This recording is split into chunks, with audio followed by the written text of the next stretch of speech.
Now, I've got a lot of thoughts about this idea of trash fiction, and I might add at this point that the title belonged to the wonderful people at the Wheeler Centre. I said in defence of popular fiction. So already we can see that there's something going on. First of all, I'd like to ask you a question. Who is our most successful Melbourne-based novelist? Well, it's a bit of an impossible question, I know, because successful could mean just about anything. So let me ask it a different way. Which Melbourne novelists' last 23 titles have been on the New York Times bestseller list? Any ideas? Thank you. Stephanie Lawrence. This is one of her books right here. You might well ask, who is Stephanie Lawrence? Because it's likely you've never heard of her. This is the kind of book she writes, and this gentleman with the pecs on the jacket is the kind of, this is how it looks. She and I share the same US publisher, the respected HarperCollins imprint, William Morrow. William Morrow also publishes writers like Dennis Lehane, Elmore Leonard, and John Grogan. And I've never met Stephanie, not here at the Wheeler Centre, not at the Melbourne Writers' Festival, or at Sydney or Adelaide or Perth. The reason I've never met her is probably the same reason why most of you have never heard of her. She writes popular fiction. Okay, so let's admit it. Popular fiction is not that great for a lot of things. Sentences for a start. Well, it's true. No one ever bought a James Patterson for the beauty of the narrative or the poetry of the sentences, and no one ever picked up a Marion Keyes for the depth of the characterisation. So here are some things that popular fiction doesn't do so well. Beauty of prose and dialogue, complexity of theme, deep characterisation. And now, here's a list of things that literary fiction doesn't do so well. Plot, for a start. I mean, how many of us have read a 400-page book of magical, mystical prose sentences where absolutely nothing happens? Who here has read 6 pages only to realise you haven't absorbed any of it, and when you go back to read it again, realise that was because nothing happened to absorb? Literary fiction also has a tendency to make characters who, if they were real people who sat next to you on the train, you'd get up and move to another carriage. There's also a sameness about much of literary fiction. Our protagonist, a recovering drug addict / child abuse victim / descendant of a murderer, finds himself or herself in Brunswick and then dies in the end. Yes, I read literary fiction too, and I love many of these kind of books, but let's be honest for a moment. In 2009, when the people behind World Book Day surveyed visitors to their website, 65% admitted lying about having read a particular book. Almost a third of people lied about reading War and Peace, and a quarter lied about reading Ulysses. When these same fibbers were asked which authors they actually enjoy reading, 61% said J.K. Rowling and 32% said John Grisham. The judges of the Commonwealth's most prestigious prize, the Booker, also know how subjective the terms good and trash are. For every winner that sells enough copies to be called popular fiction, like A.S. Byatt's Magnificent Possession or Jan Martel's crowd-pleasing Life of Pi, there's a Vernon Godlittle. Now, you should know that I loved Vernon Godlittle, the Booker winner in 2003, but that's not the general consensus. A survey of 4,000 Britons in 2007 found that almost half of the books they bought remained unfinished. And leading the unfinished book list was, yes, Vernon Godlittle, with some 35% of those who bought or borrowed D.B.C. Pierre's story of a US high school massacre admitting not finishing it. And to satisfy all those wannabe book snobs, there was even a best-selling non-fiction book released in 2007 called How to Talk About Books You Haven't Read. This not finishing problem doesn't happen with popular fiction because its job is to make you turn the pages, and usually it's fun. To use the example of Stephanie Lawrence again, you get to imagine being made love to by a man who looks like that. Or if you're a gentleman, you get to imagine being a man who looks like that. Popular fiction is picked on orphan wizards who live in a cupboard getting a pet owl and having a hot best friend and saving the world. People who criticise the Da Vinci Code for poor writing are, I believe, missing the point. It's like looking at a Big Mac and deciding it's predictable with a lack of complexity in the condiments and a ground meat texture in the patty. Look at the food critic might say aghast. It's easy to eat, you know exactly what you're getting and it's fun. I've looked over the entire menu. Where are the lentils? Where is the truffle oil? There's a sameness to the garnish that doesn't reflect seasonal produce from a farmer's market. The response of burger eaters to these statements is, of course, duh. There will always be people who dislike something simply because it's popular, but that doesn't make them a critic. I believe the technical word to describe people like that is a prat. Readers didn't buy the Da Vinci Code because they were longing for the eloquence of Toni Morrison or the narrative complexity of Alexis Wright. They bought it because of two handsome people being chased by a masochistic albino monk in the middle of a 2,000-year-old conspiracy theory in Paris. Sorry, book snobs, but what's not to like? The Da Vinci Code has sold over 5 million copies, but I seem to be the only one who's read it. I certainly can't find anyone who'll admit to enjoying it. Unless the Catholic Church bought all those copies and buried them in the Vatican catacombs, something very funny is going on.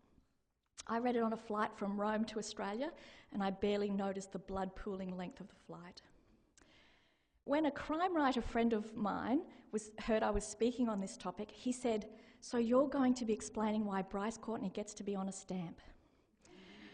This task might be beyond my humble skills. Bryce is not my favourite writer, but I'll have a go at defending his stamp worthiness. On Amazon.com, there are reviews for almost every book written by everyday punters who've stumped up the cash and actually bought it. Here are 5 reviews, mini reviews, for The Power of One. The first one: I hadn't fully read a book for my own pleasure in years till my girlfriend dropped The Power of One on my lap. I thought it'd take me a full 3 months to finish this off, but I couldn't put it down. The second one: given to me as a high school graduation present, I was intimidated by the length of Courtney's novel. I then found that I became so immersed in it that I would spend hours a day reading it, unable to go to sleep at night because I was so excited to read on. This book is a great read for anyone who enjoys reading, and an even greater read for young men who do not think they enjoy to read. The third one: I am a pretty slow reader, and anybody that has read this book can tell you it is 500 plus pages long. At first, I cringed when I first picked it up and felt how heavy it was. I had to read it for school. But I read this book in 4 days. It was so good, that's 5 O's. I could barely put it down. It was well worth the time it takes to read. The cast of characters is so well written, and the plot is so engrossing that you get sucked into reading this for hours upon end. Go get this book, it is great. The fourth one: I was forced to read this book for an English class in high school. Forced is just how I started the book. Let's just say I had over 2 months to read it, and I finished it in about a week and a half and bought it and its sequel. This book is worth the time. I could not put this book down. If I could meet Mr. Courtenay, that man deserves a kiss. And the final one: I refused to read modern novels before this book was recommended to me. I now go around giving this book to friends as presents whenever I can. So I would guess that these 5 readers are not in this audience. They probably have never read Midnight's Children, and they wouldn't have a clue who James Joyce is. But The Power of One got them reading. How could that possibly be a bad thing? I don't expect Bryce to be challenging Tim Winton for the Miles Franklin anytime soon, and I don't want that. Our awards and prizes are for our best written literary fiction, and he doesn't write literary fiction for a start. But let's have a few more People's Choice Awards. Popular fiction does a great job for all of us at times, not just young or new or reluctant readers, but the rest of us on long plane trips and holidays lying by the pool. Now, this is the time I have another question for you. I want everyone to confess their guilty pleasure. For me, it's Diana Gabaldon, who writes those Scottish time travel things that are kind of a bit S&M in the sex scenes, and a large gin and tonic and a pedicure.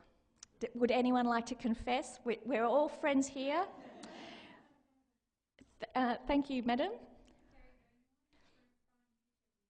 Wow, mysteries are always fantastic. Thank you. Jackie Collins, my goodness. Thank you for being so open. We can all join hands and maybe do a little chanting later. Thank you. The next point I'd like to address is this idea that popular fiction is easy to write. This is patently untrue. In support of this, I'd like to present to you Exhibit A, my rejection letter from Mills & Boon. My first Mills & Boon received a 3-line rejection. I'll read it for those of you who can't see it. Dear Ms. Jordan, thank you for submitting His Enticing Witch for our consideration. How could something called His Enticing Witch not be a goer? While we appreciate the care and attention that has gone into the preparation of your submission, regrettably, we feel that your story and characters would not be suitable for publication in any of our publishing programs. Not just this one, any of them. We are pleased to have had the opportunity to see your work, and thank you for thinking of Harlequin, Mills and Boon. Yours sincerely, signed, Editorial Department. Like many other first-time writers utterly overflowing with arrogance, I thought to myself, I'll just pop out a few of these romances in my spare time, make a mozza, then I won't have to work for years while writing the genius book that is inside me. Except it didn't quite work out that way. My first literary novel edition was published by the first publisher I sent it to, has been published in 16 countries worldwide, and was longlisted for the Miles Franklin. My first and only attempt at a Mills and Boon ended up here with a "Don't Call Us, We'll Call You," signed by someone whose name, by an astonishing coincidence, is Editorial. The reason for this is writing popular fiction is hard. If it wasn't hard, we would all be rich, famous, and living in a castle in Edinburgh. It's a completely different skill set from writing literary fiction because it's not about what's beautiful on the page. It's about what makes your reader happy, what makes them feel, well, something, anything, what makes them frightened, or what makes them laugh, or what makes them feel sexy. It's about crafting something not for you, the writer, but for somebody else. One of my favourite quotes about writing is from the wonderful Ursula Le Guin. She said, "The unread story is not a story. It is little black marks on wood pulp. The reader reading it makes it live, a live thing, a story." If Stephanie Laurens were here now, here are some of the things I'd like to ask her. How do you create characters that the reader will care about in just the first few pages? How do you make a story that touches a reader's heart? How can you make someone fall in love with somebody on a page? The writer who can do this, you'll all agree, is someone with great skill who could teach me a lot about writing. I'd like to talk a bit about my approach to popular fiction, and it's about, this story is about a dear friend of mine who we'll call Megan, because that's her name. Megan and I met when I was a molecular biologist, and I was working as a research assistant for a biotechnology company. Megan has a doctorate in organic chemistry and an MBA, and she was research development manager for the company I worked in. Possibly I don't have to mention that she's seriously smart. She's also mad about reading fiction, but for some reason I always had a larger house than she did. So what would happen is that she would buy books, then she would drop them round to my place once she'd read them. Then I'd read them and keep them for her in case she'd ever want them back. So when we were in our 20s, I spent many wonderful years reading books I would never have chosen for myself. I read Megan's copies of Margaret Atwood, Philip Roth, James Joyce and Elizabeth Jolley. I read her Patrick White and her Doris Lessing. But when we reached our early 30s, things changed. We'd both moved to Melbourne. Megan now had a very big job and a toddler. She still dropped her books over to my house, and they were still authors I'd never read, but now they were Marion Keyes and Jean Auel, Ellis Peters and Robert Ludlum. She had changed from reading Margaret Atwood to Marion Keyes, moved from literary fiction to popular fiction. She was still the same very smart woman, but she became seriously busy with no free headspace. I realised that she hadn't changed, but what she wanted from a book had. She wanted something to entertain her, something to help her turn the pages. She no longer had a lazy Saturday afternoon to devote to something complex. She had 20 minutes before she fell asleep at night, or 10 minutes on the train. In turning up our collective noses at trash fiction, we are in fact looking down at readers just like my friend. We are saying, you go back to New Idea. You're not one of us. You don't love literature the way we do. But this isn't true. We all get busy or tired or long to visit the Paris catacombs. If we tell the truth, we all have a hamburger now and then. The wonderful thing about fiction is this: whatever age you are or stage of life you're at, no matter how much time you have or how much you want to think, have we got a story for you? And it's not just that. In our obsession with worthiness, we are killing the act of reading itself. The American novelist Tess Gerritsen calls this legume literature, this obsession with worthiness to the exclusion of enjoyment. This is a rather long quote from her, but so please bear with me. She says, "This weird craze for responsible reading has driven old-fashioned reading for sheer enjoyment into the closet. It makes women hide their romance novels. It's turned Stephen King and Mary Higgins Clark into guilty pleasures. While rediscovering your inner child is generally thought to be a good thing, it doesn't seem to apply to rediscovering our childish joy in books. You remember it, don't you? What it was like to be so hungry to finish reading a story that you hid under the sheets with a flashlight. That you never even heard your mother's voice calling you to dinner because Nancy Drew and her pals were trapped in some dark cellar and you only had one more chapter to go. You remember, don't you, what it was like to read a book because you wanted to, not because it was good for you. Another of my favourite quotes about fiction goes like this: "A novel is a piece of prose of a certain length with something wrong with it." So here's my bottom line. There are wonderful literary fiction books and terrible ones. There are wonderful popular fiction books and terrible ones. We can divide books into smaller and smaller groups the way we used to divide people. But there are really only two types of books: those that produce satisfied readers and those that produce unsatisfied readers. So I am going to start a movement to give us all permission to read whatever books we feel like, whatever is right for us right now. And most importantly, read the book you can't wait to get home to start, or that you stay up way too late tonight because you can't bear to finish. That's what real readers do. Thank you.